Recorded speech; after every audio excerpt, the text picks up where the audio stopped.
Yep, looks like everybody is here. Good evening, everybody. I'm Joanne Hanson, the chair of the planning board, and I'm joined by Rich Whitty, Jay Reichgott, and Portia Hinshaw, the other members. And for the record, all the planning board members are here, and our counsel, Ashley Torres. And we're here this evening to review and the CIMNET application to take down a structure. And I'll note that one of the neighbors, Walter Dean, has written a letter in favor of that step. So with that, I think it makes sense to turn it over to the applicant to talk about what you're intending to do and how you're intending to go about it. Hello, I'm Jeffrey Small. I'm the architect for Jeff and Julia CIMNET. If I may, I'd like to share my screen and kind of go over the drawings and photos with you folks. Is that okay? That would be great. Okay.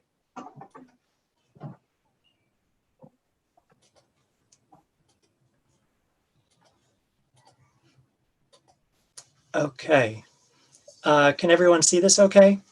I'm starting with the photographs.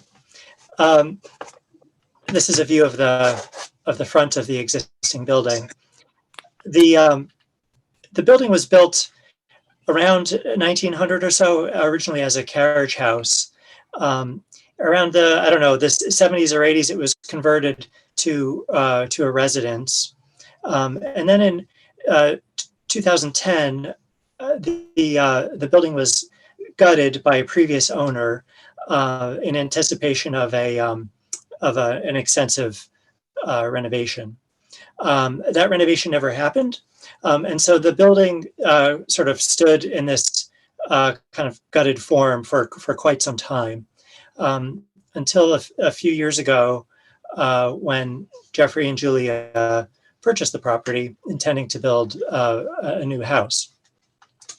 But a career opportunity presented itself, which took them abroad.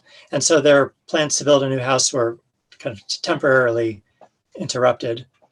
But that career opportunity is sort of the end of it, I guess, is in sight. And they'd like to start with the first step, which is to take down the existing building.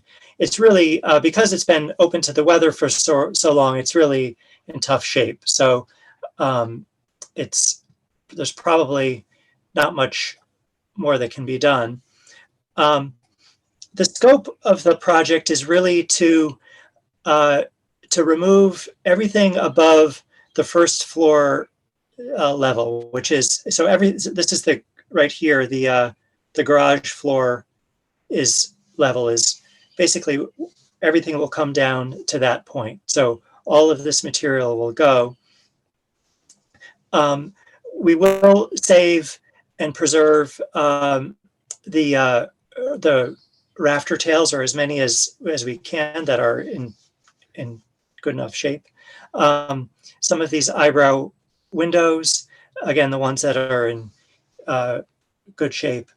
There are some interesting posts and beams in the front, as well as some timbers on the inside, which will all be saved, either to possibly use in the new structure, or to, if they're not in good enough shape to reuse, then perhaps to kind of use them as a model for new work.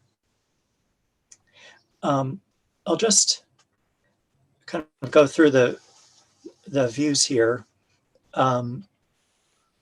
This is around the side.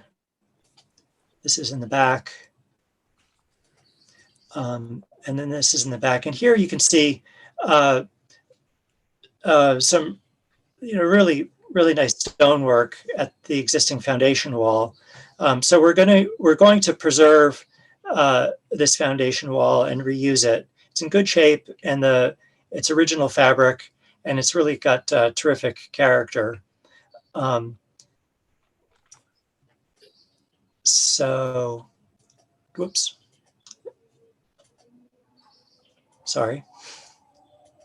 And then this is a view of the inside with some of the timbers that we'll save. I'll then move on to the drawings real quick.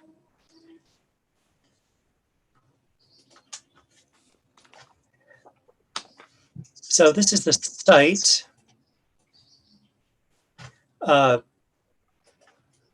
Patterson Brook Road is right here. Here's the driveway. The house is here. There's an existing masonry garage building here, which will house the temporarily house the salvaged items. There's an existing pool here, which will remain.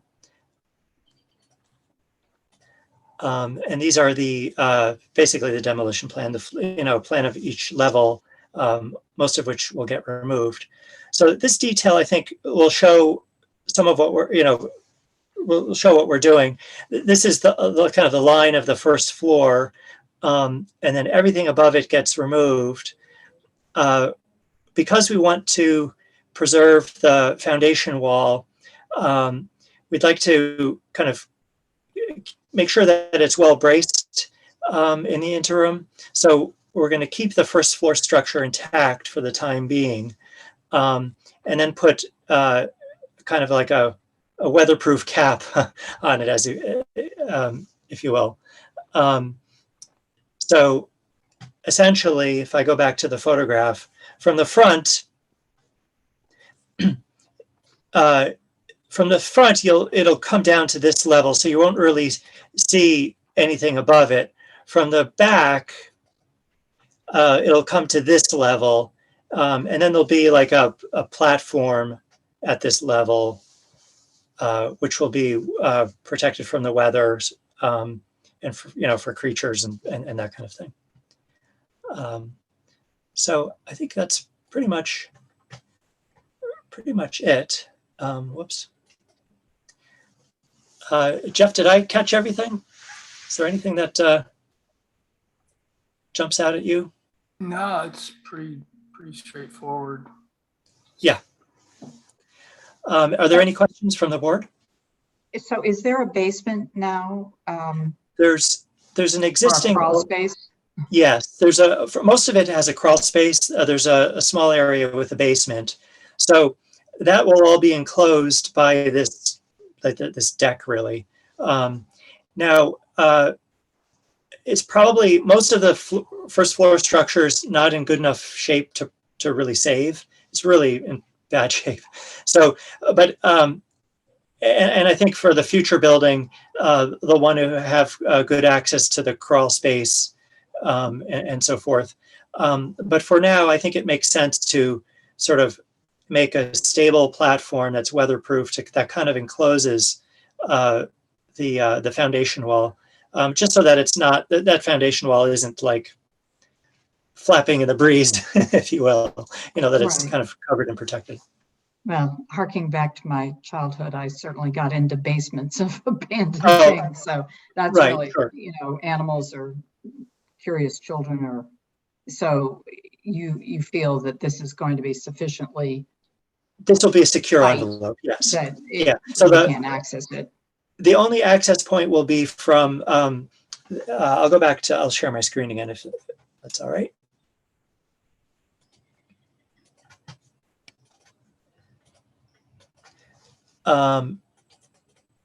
So you can see along the side here, there's a series of doors. One of them will remain operational and locked, of course.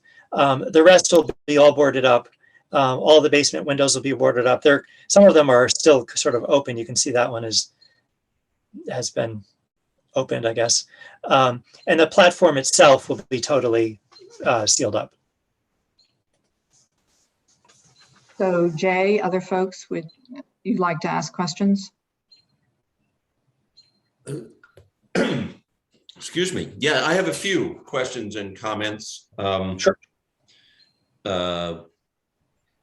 Mostly comments, but that's okay. Is there an oil tank either in the basement or in the ground that you guys know of? And is that part, is remediating that part of this phase of the project? There's an LP gas tank that's underground. That will stay there. It won't.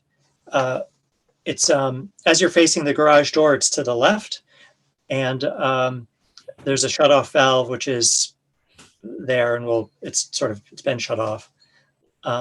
Sure. And so But that no- will stay for now. It's just the usual question, all the buildings in the park, or a lot of the buildings in the park, are old enough that they started out with coal and got switched over to oil, and then as propane became available.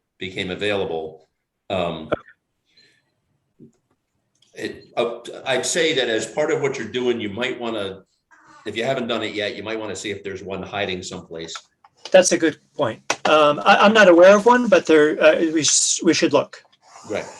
And so I'll go down my list of, I should start out by saying I'm a civil engineer, structural engineer, and I do a lot of building restorations and renovations. So Great. Some of these are things I've stepped in, and hopefully you don't have to. But given the age of the building and its history, any paint before 1982 is likely to be lead-based paint. Most of the paint has already been removed. Certainly on the inside, you could see from the picture that it's been totally gutted. On the outside, all the siding's been removed. So really, what's there now is the sheathing. Okay. So yeah, all the big three, right? Lead in the paint or not, asbestos, which may or may not have been used in numerous surfaces. I'm not telling you anything you don't know, I'm sure. Yeah. There's no asbestos. They're facts of life, and just as with any project like this, just make sure people are keeping their eyes open. Sure. You're basically going to take what's left of the first floor, patch the holes, and turn it into a roof for the time being. Yeah, temporary roof. Yes. So I understand that it still will now make a ground level platform for anybody who is wandering onto the site, either on purpose or who shouldn't be there. Yes. So Sure. Again, as that reconstruction or progresses, I would be considering that. If you were my client, I would be advising you to consider that a floor that was likely to get traffic, as opposed to a roof, when thinking about how strong it needs to be. Yeah. So Yeah. All right. For sure. This. I only have two more, I promise.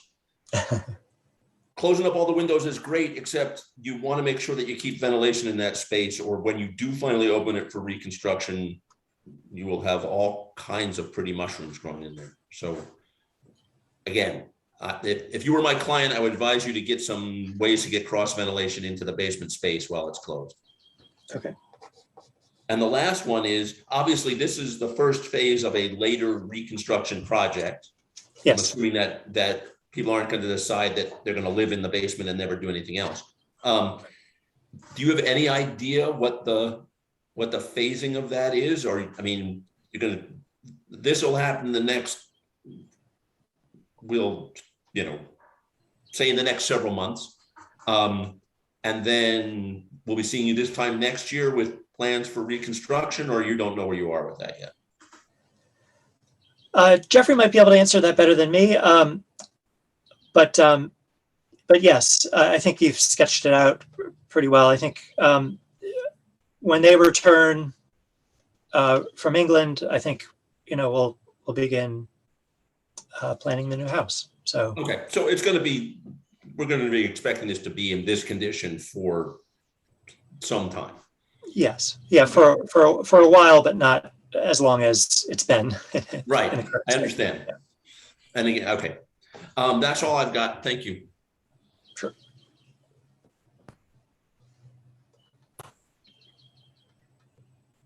Portia, Rich, do you have questions? Rich does. You just have to unmute then.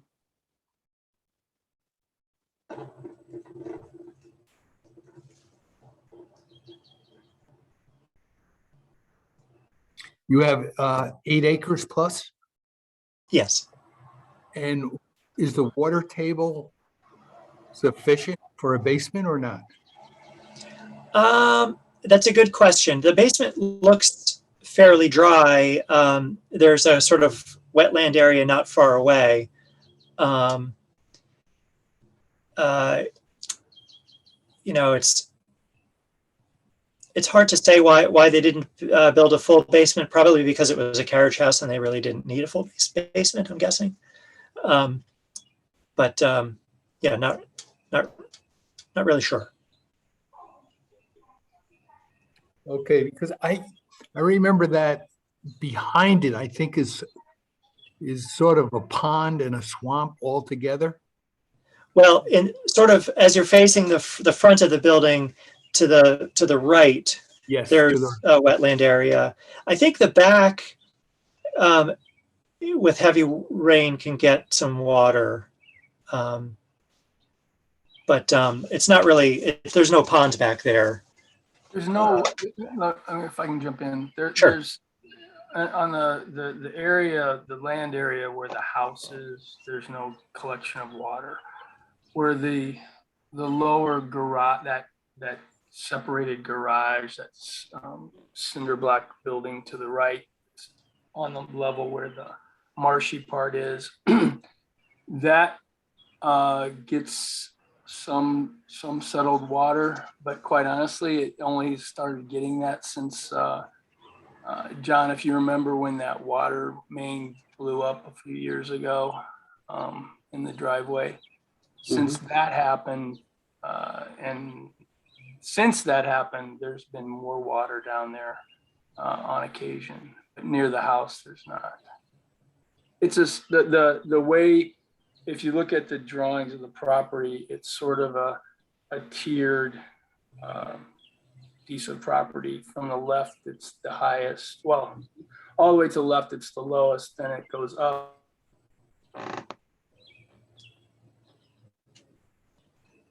Whoops. Jeff, did you, House. you're freezing a bit. Yeah, it'll happen a lot.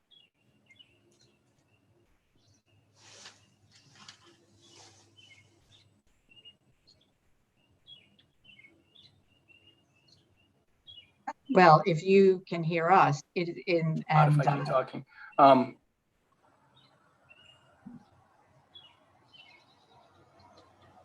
I think the answer to the question is that by the house it's dry, but there's some areas of the property which are a little wet. Yeah, I think now that I took my video off, if you go back, if you go back into the village hall and look at some of the old maps, there's a reason it was called Patterson Brook Pond at one time. Back at the turn of the century, it was a pond. I don't know what happened to the pond. It's not there now, but it is a little damp. So I would just say, that's something that as beyond planning the house, you need to think about the property as you're coming back and the appropriate drainage to make sure that, I don't know if that garage is staying or going, but the reality of climate is that we're now getting, 3-4 inches of rain in a short period of time. And so that needs to be planned for it as you're doing the work of analyzing what's going to be there next. Rich may have another question. I wanted to ask one relating to the oil tank, which is just kind of what vintage it is and when the property changed hands, whether it was inspected and thought. So I don't know. I don't think there's an oil tank, but there is a propane tank that's underground. Okay.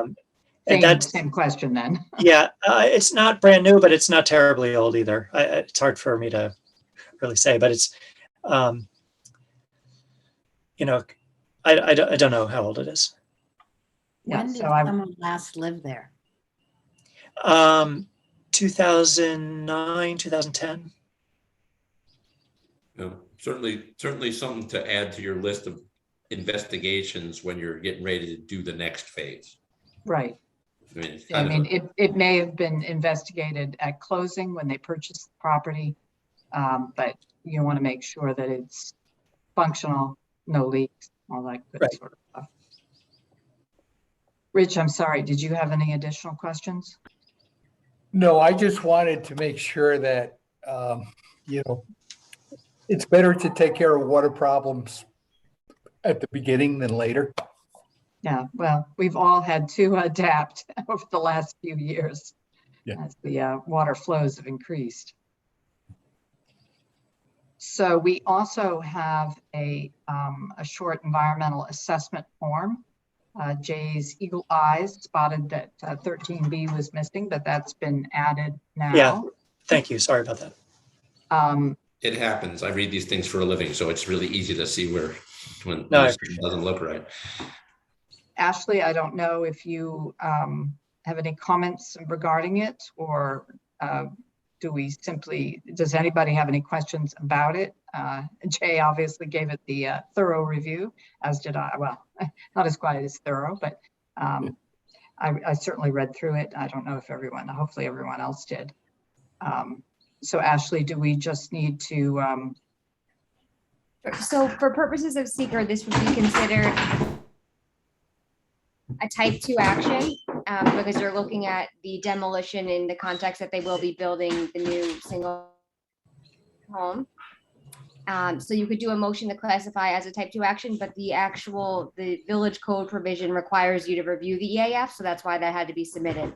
So although it's a type 2, that was there to give you some information about the project and the thing about wetlands that had popped up. That way you could make sure there's no, impacts to them. so certainly my perspective is that this is the adequate as is. Anybody else have any other comments on it?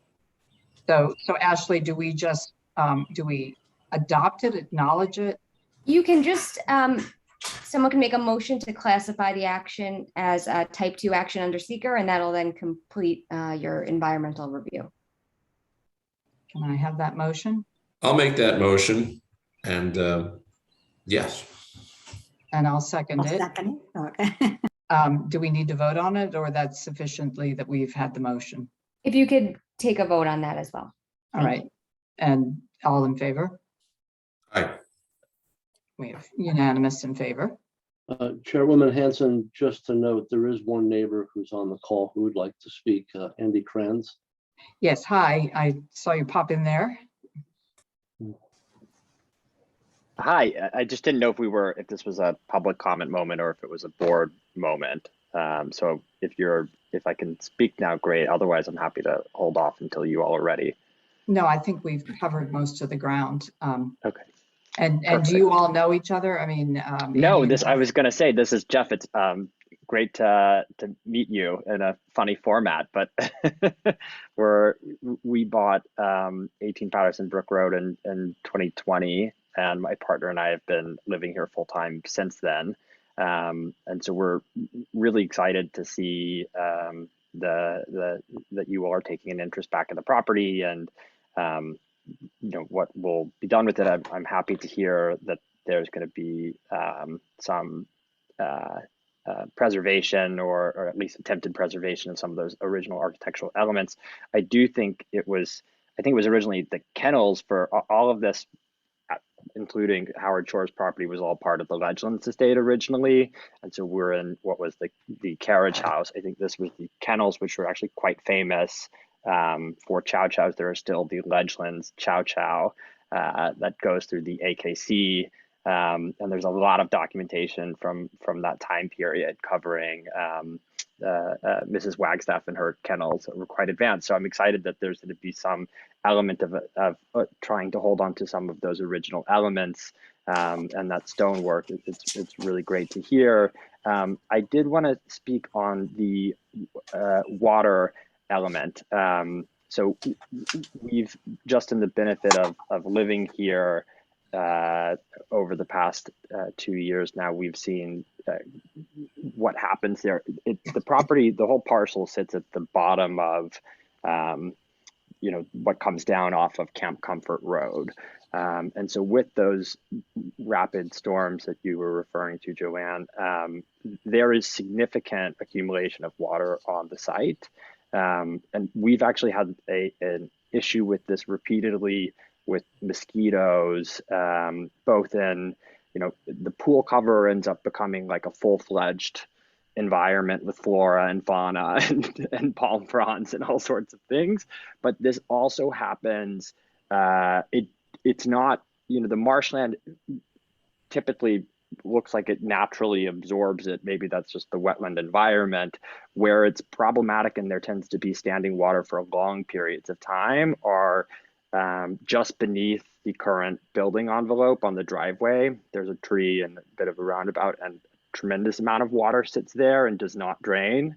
And I'm concerned about what removing the existing structure, if that's going to actually just be even worse for, since there's going to be less of a blockage or any sort of obstruction there to absorb that, as well as with the cap, if that's going to be another area where water can pool, or if that's going to be graded sufficiently so that it won't be sitting on the top.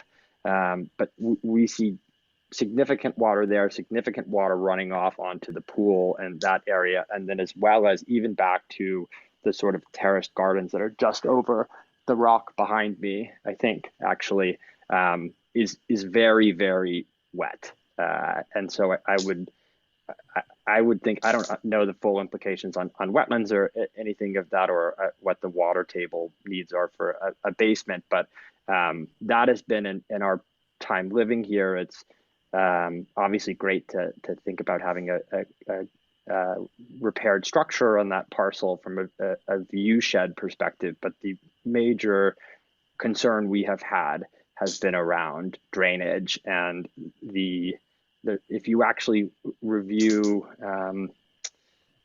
I forget the particular climate project that has done the mapping of it, of future flooding and particular areas of concern within all of Tuxedo Park. That's one of the only parcels that they highlight as a major area of concern. And I think it is because it just happens to sit at this, at the foot of that mountain. So, I think from a neighborly perspective, it would be, again, we're really excited to have neighbors. If you guys are coming back, it'd be great, and excited that there's some historical preservation happening, and would just love to see if there are ways to mitigate and be thoughtful about the drainage, since it's I mean, even right now from that rain we had just the other day, there's pooled water all over. So I would want to think about how, I don't know how that goes in the planning process or where that comes into play, but it's definitely changed from a climate perspective. I think to your point, Joanne, it's just the pace and the rapidity of the accumulation. So Jeffrey, I don't know when the last time you were on the property, but after one of these hard rains, it is, and I assume Jeff is in England. Is Jeff? Yeah, he's still without the video. Yeah, I have not been on that property since 2019. But it might be worth it, Mr. Small, to take a look at it, because things are still pretty, even though the rain was a while ago, and I think unfortunately we're about to get another rain. We'll get some more of this in the next several days. Yeah, so, but it's worth kind of seeing it when it has been hit. Right. So that you get an understanding, and obviously John can, work with you about some of the approaches that have been used to contain the water, and obviously I'm sure the Simmons want a functional dry property. Oh, absolutely. Yeah. I think that's something, when we work on the new house, that's definitely going to be something that we work on. I'm not sure that the current demolition project will change the drainage pattern at all. I'm not suggesting that. I'm just Yeah. saying, to see it when it is quite wet is Right. to gain knowledge about what you're gonna have to Absolutely. do. For sure. Yeah. I'll do that. So, any other? The only thing I'd add to that is while you're messing about, if one of the things is like a roundabout, a driveway end that's flooding, it might be as simple as cleaning 10 years of sticks and leaves out of a drain grate somewhere. To let Or the a water. broken drain. Yeah. I mean, True. That's a good point. Yeah, we walk by it most days, and when it's clear, it doesn't appear from that vantage point that there is a drain grate there, but we could be wrong. It's just there's a couple of areas on Patterson Brook where there's noticeable water accumulation, but that parcel is just really, really substantial, and there's probably 3 or 4 areas where we've found it to pose a lot of issues with mosquitoes, and just we also have a dog that loves a good exploration, and will come back quite drenched.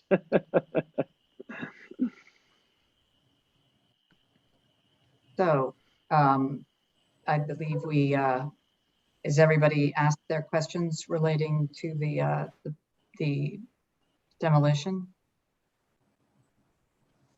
Jay, you've got one more, or you're going to move? that was me putting my hand up saying, I'm good. Okay, so I think we need a recommendation, a motion that the planning board approves the demolition as presented with the plans. I Thank make you. that. Approves. Consent. Jay, can you second? I can, sure. I'll second that.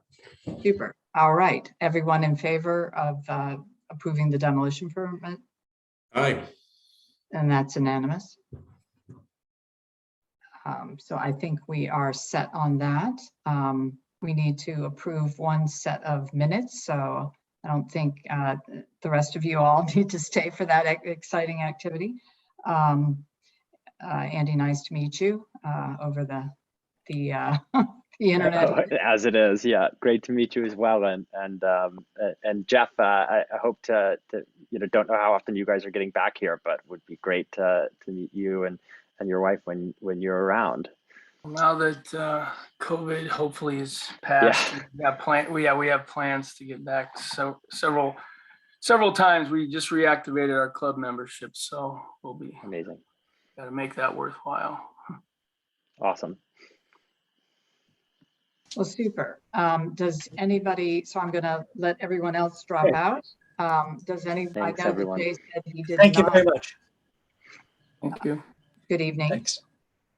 Did not have any comments on the March 9th meeting, no minutes. Does anybody else have comments? May I will move then that we approve the March 9th of 2022 minutes. I'll May I have a second. second? All in favor? Aye. Aye. The minutes are approved. Desiree has pointed out, I think we have 2 that go back into early 2021, and I will look at those, and the next time that we get together, we will, I'll send them out. I'll review and send them out.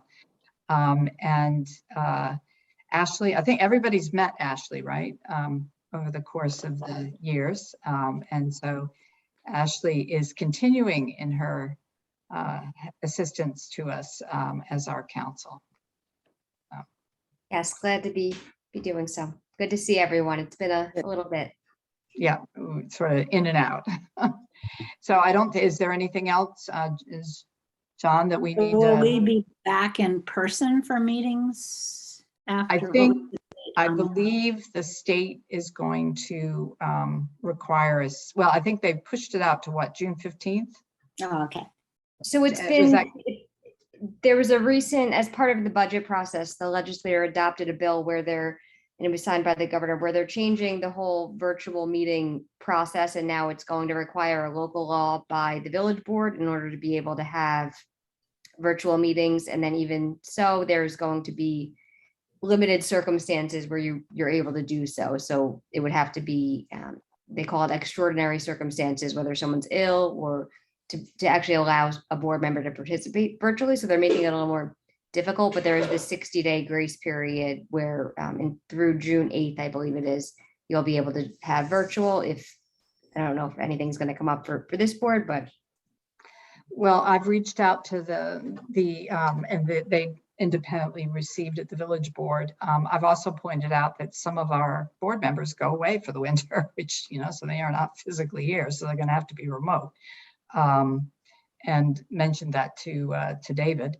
And we've got that capability. It's a little bit trickier to balance the both physical and frankly, I'd love to push back on our legislators and say, let's continue remote, but we shall see. But it has been referred to the village to address this issue. So my inclination is to stay remote as long as we're allowed to stay remote. Yeah, because we leave for a good part for the summer. Right. So, I mean, that's just, we're going to have to work with the realities of our board members. So with that, anything else that we need to discuss or do? No, there's nothing in the immediate future that I'll be sending to the planning board. If something comes up, I'll let you know. Okay. Well, great, guys. Good to see you briefly. And it's nice to see the Simmons moving forward, and eventually they will come back to us. So now we know some of the issues we got to look out for. So with that, I will move to close the meeting. May I have a second? All in favor? Aye. And we are closed, and I wish you all a good evening and merry as well. Yeah, merry, happy, all those things. Thank you. Good night. Good night. Good night. Good night.